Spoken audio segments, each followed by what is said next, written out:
ورحمۃ اللہ وبرکاتہ۔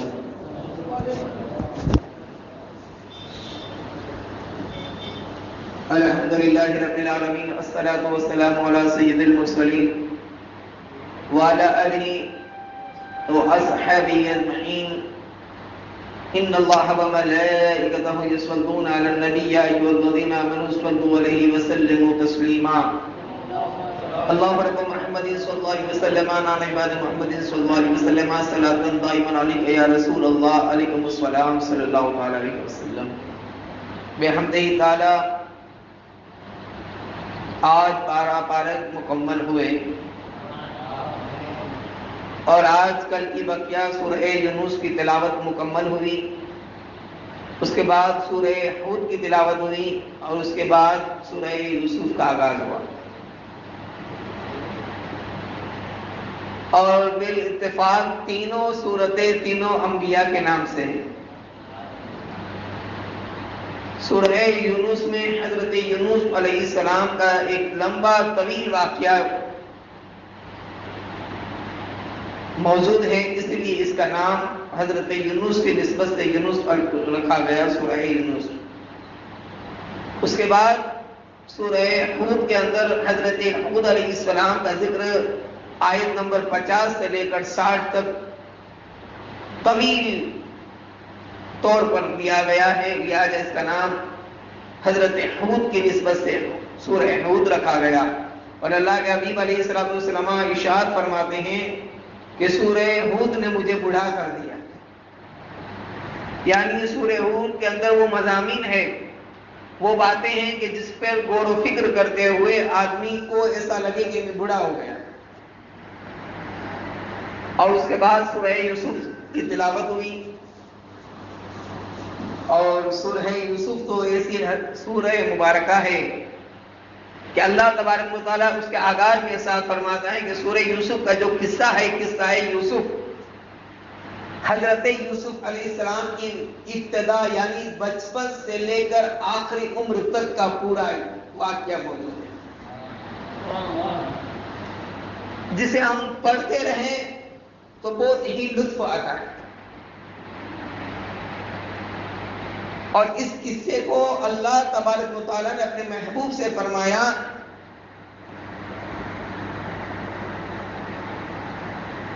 نحن نقص علیک احسن القصص،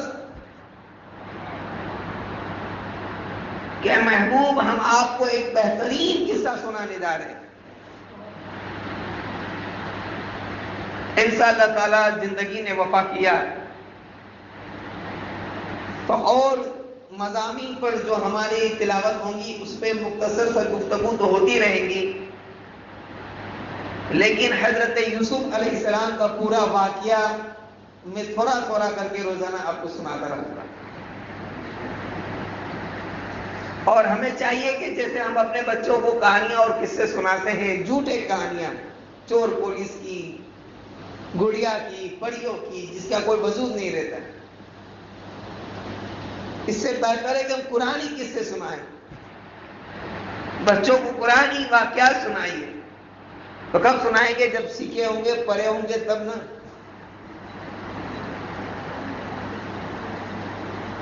تو پہلے ہم آتے ہیں سورہ یونس پر۔ حضرت یونس علیہ السلام اپنی امت کو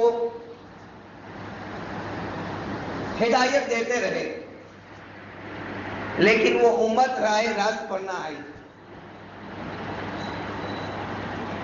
آخرکار حضرت یونس علیہ السلام نے اپنی امت کے لیے بد دعا فرمائی، ہلاک ہونے کے لیے، تباہ ہونے کے لیے۔ اب بد دعا کرنے کے بعد رب کے حکم کے آنے کے بغیر آپ گاؤں چھوڑ کر چلے گئے۔ آپ کا گاؤں تھا نینوا۔ کیا کرنا؟ کیا تھا؟ نینوا۔ چھوڑ کر چلے گئے۔ اب یہاں عذاب کی شکل دکھنے لگی، دھواں آنے لگا، طوفان آنے لگا۔ تو کچھ بوڑھے لوگ تھے قوم کے اندر، انہوں نے کہا کہ پہلے دیکھو کہ حضرت یونس گھر میں ہے کیا، اگر وہ گھر میں ہوں گے تو عذاب نہیں آ سکتا۔ دیکھا گیا تو وہ آپ گھر میں موجود نہیں تھے. تو یہ لوگ سمجھے کہ اب اللہ کا عذاب ہم پر آنے والا ہے. انہوں نے ایک میدان میں گئے اور سچے دل سے توبہ کر لی. سچے دل سے توبہ کر لی اور راہ راست پر آ گئے. اب حضرت یونس علیہ السلام کو تو پتہ نہیں تھا, کیونکہ وہ تو حکم الہی کا انتظار کیے بغیر ہی نکل گئے تھے بددعا کر کے. ایک کشتی میں بیٹھ کر دریا میں جا رہے تھے, اچانک سے کشتی ہلنا ڈولنا شروع کر دی. اب اس میں کچھ لوگ بیٹھے ہوئے تھے, جیسے ہمارے اس میں بھی ٹچکے رہتے ہیں, کوئی کچھ نہ کچھ کچھ بھی ہوا تو بس ایسا ہوتا تھا, ایسا ہوا ہے. تو اس میں کچھ لوگ بیٹھے ہوئے تھے. کہا کہ کوئی ایسا غلام اس میں ہے جو اپنے آقا سے بھاگ کر آیا ہے, اس لیے کشتی ہل ڈل رہی ہے. اب کون ہوگا کوئی. حضرت یونس علیہ السلام دل میں سوچ لیے کہ میں ہی وہ غلام ہوں جو اپنے رب کے حکم کے آنے کے بغیر یہاں گاؤں سے بھاگا. اب یہ لوگوں نے کہا کہ ہم ایک کام کرتے ہیں, پورا اندازی کر لیتے ہیں, چٹھی بنا لیتے ہیں, جس کا نام نکلے گا وہی ہوگا. تمام کے نام کی چٹھیاں بنی. ایک آدمی نے اٹھایا, حضرت یونس علیہ السلام کا نام نکلا. اب نبی تھے, چہرے پہ شفقت جل رہی تھی, شرافت جل رہی تھی. تو لوگوں نے کہا کہ یہ تو ایک اچھا انسان محسوس ہو رہا ہے, یہ نہیں ہو سکتا ہے, نام نکلنے میں غلطی ہوئی ہوگی. ایسا کر کے 3 مرتبہ ان لوگوں نے پرچیاں نکالی تو حضرت یونس علیہ السلام کا نام آیا. آپ نے کہا کہ آپ میرے چہرے پر نہ جائیے, میں وہی بھاگا ہوا غلام ہوں جو اپنے رب سے بھاگ کر نکلا. پھر آپ بخود دریا میں چلے گئے اس کشتی کو بچانے کے لیے. جیسے ہی دریا میں گئے, اللہ تبارک و تعالی کے حکم سے ایک مچھلی نے آپ کو نگل لیا. چبایا نہیں, صرف نگلا تھا. اور اندر چلے گئے, پورا اندھیرا اندھیرا. ایک طویل عرصے کے بعد, میں واقعے کو مختصر کر رہا ہوں, طویل عرصے کے بعد آپ مچھلی کے پیٹ سے باہر نکلے حکم خداوندی سے. آپ کا جسم بہت ہی کمزور ہو چکا تھا, ہڈیاں نظر آ رہی تھی. اور باہر نکلنے کے بعد ایک جگہ بیٹھے تو اچانک سے ایک درخت نمودار ہوا اور اس میں سے پھل گلے. وہ پھل تھا کدو, لوکی. یوپی میں شاید اس کو نینوا کہتے ہیں, لوکی کو, ہے نا. ہاں, جو ہمارے آقا علیہ السلام کی بھی پسندیدہ چیز تھی. اور طب نبی میں ہے, طب نبی یعنی جس چیزوں میں شفا لکھی گئی ہے, اس میں لکھا ہے کہ تقریباً 300 بیماریاں کا علاج لوکی میں کو استعمال کرنا چاہیے, کھانا چاہیے. آپ نے جیسے ہی اس لوکی شریف کو کھایا تو صحت مند ہو گئے, صحت و عافیت والے بن گئے. اس کے بعد کچھ دنوں کے بعد اچانک سے لوکی کا وہ درخت سوکھنے لگا اور لوکیاں غائب ہونے لگی. تو آپ گھبرائے اور غمگین ہو کر کہا کہ مولا اب کیا ہوگا.